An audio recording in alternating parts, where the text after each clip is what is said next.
Jordan Love to play in a Week 2 game when you just paid him and you risk like the structural integrity of his Detroit won, Minnesota won. So what? It's one game. It's a 17-game season, man.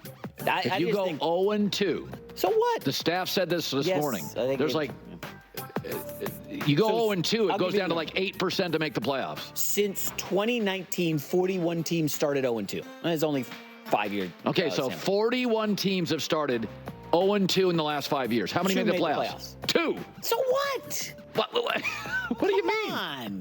Didn't the Bucks? I mean, we saw a team with like a 5-game losing streak last year make the playoffs. I think this. If I said to you, when do kids start reading? Like when do kids get better? 4 or 5. Okay, maybe? if I said to you, I forgot. Kids that can't read by 6 years old. 41 kids at a school that couldn't read by 6 years old. Only 2 ended up going to college. Wouldn't you be alarmed? That's a small. It's such a small sample size. Well, I'm just saying. You're 41 times I've seen something. Twice it's worked. Yeah. I mean, it's fair. So you're willing to rush your, what is he, a $55 million quarterback? You want to just rush him out there to get back in there so we can win a game against the Colts in Week 2? Play the long game, Colin. You're being a little short-sighted here, my friend. A lot of you people into the long game. All life is not a 401k. Sometimes you got to pull some of those funds out. Okay, day trader. I hear you. Next up, let's go to Daniel Jones and the New York Giants. Daniel Jones, man, this guy's under fire. He was getting booed off the field in like the third quarter. It was bad.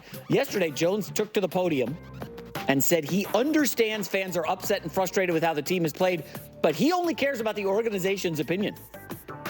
I'm concerned about the people in this building, and I think I got plenty of help, plenty of good coaching, plenty of good teammates to work with here. That's what I'm focused on. I've got people I trust, who I have relationships with, who can help me out. But in terms of other people and what they have to say or what they think from their perspective and what their observations are is really not very important to me. I saw a piece of video last several days of New York fans as he was walking. Yeah, that was bad. It was really ugly. It's like people are just jerks. They're losers. The game was over in the third quarter, basically. Yeah. You still hung around in the parking lot crushing beers so you could yell stuff at Daniel Jones about how much he stinks. I know. Like, assess your life, like, folks. Come on. Well, I know. That's a little harsh. Like, he's not good. We could say that, fine. But to, like, stay afterwards as he's walking to his car to heckle him? Is he a starter in this league next year? No, he's not. And then Will Levis is not. I don't know. Mark Sanchez was trying to tell me Daniel Jones could be a starter somewhere. He's like, look at Sam Darnold. He's starting. Why can't Daniel Jones start? Sam Darnold's a much better quarterback. I agree. I think it's over for Jones as a starter. Final story is, look, the Jets. Hassan Reddick, the guy who's holding out since the trade, hasn't practiced or played for the Jets. He wants big money. The Jets could obviously use him on the defensive line as they could not get to Brock Purdy in the opener. Robert Saleh says there's no indication that Hassan Reddick will show up anytime soon. Is there any sign of Reddick today? Not that I'm aware of. From a pass game standpoint, like I said, I thought San Francisco did a really nice job getting rid of the ball. We sacked them a couple times, but look, we're always going to want our own in the building. It is what it is, but whenever the deal gets done, it gets done. Not great. Luckily, they won't need him against Will Levis, your guy. But, like, big picture, it'd be nice to have a pass rusher in there. They missed Bryce Huff, obviously. Well, of course. He's a elite more playmaker. More situational guy. Reddick, I mean,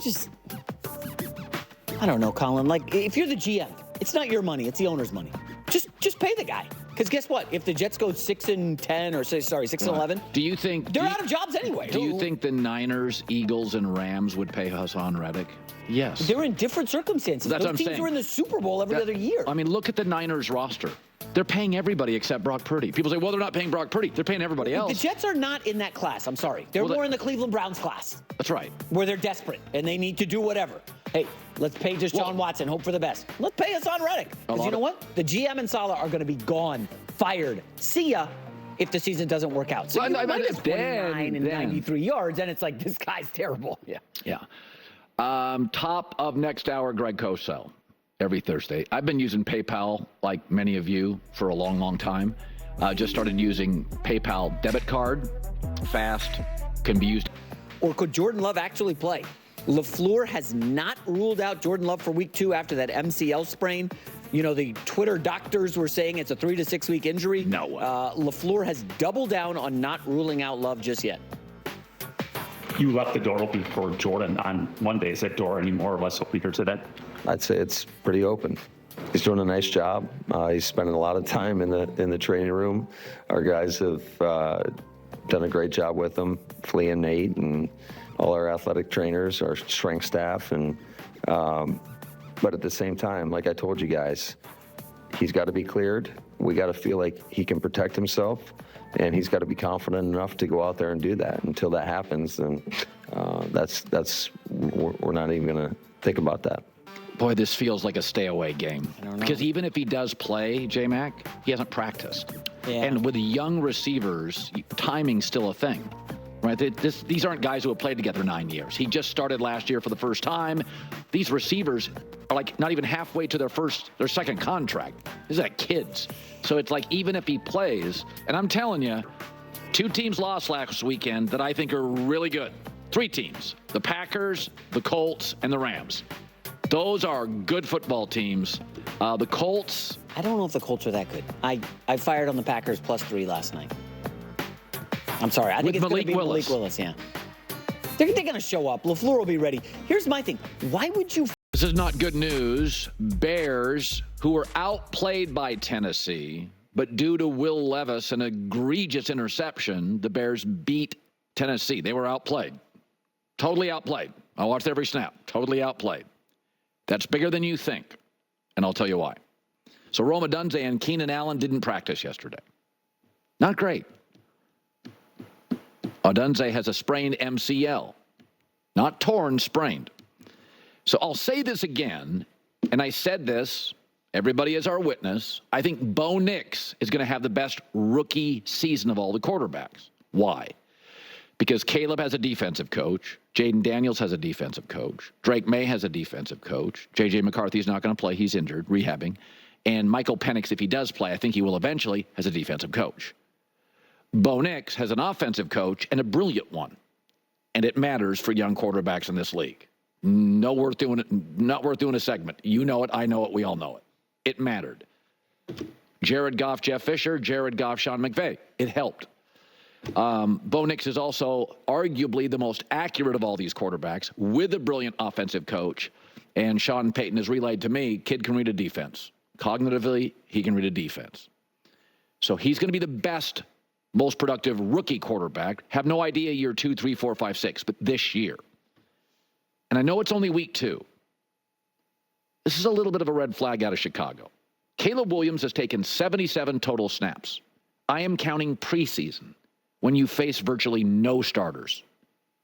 No starters. And certainly no exotic blitz packages. 77 total snaps. Preseason, first game. 49 passes, he's completed 24. 49% completion percentage. And, yeah, that's not good. Passer rating at 65. Not good. I was also told last night, having a conversation with somebody, that a practice before the Tennessee game, pretty rough. Like the Friday practices, that's the easy stuff, repetition, pretty rough. Ball on the ground, a lot. So my concern, this is not a definitive statement. It's a little bit of a red flag, and this is what I worried about going into Chicago. Who's there to fix it? I can remember Mahomes didn't even have to play until week 17 first year, but even year 2, as he was flourishing, he'd get off into the weeds mechanically, and he pulled it back. If Bo Nix struggles, Sean Payton pulls it back. McVay pulls Goff back. Shanahan pulls Brock Purdy in. Who in Chicago? Shane Waldron? I don't know. So you start looking at that schedule, beating Tennessee, despite the fact at home they were outplayed and overwhelmed offensively. Overwhelmed. they're not beating Houston, Indy, or the Rams. My prediction right now, 3-game losing streak. And by Halloween, Matt Eberflus, head coach, is dead coach walking. He's in big trouble. So I do not think it's too early to see red flags. Anybody watch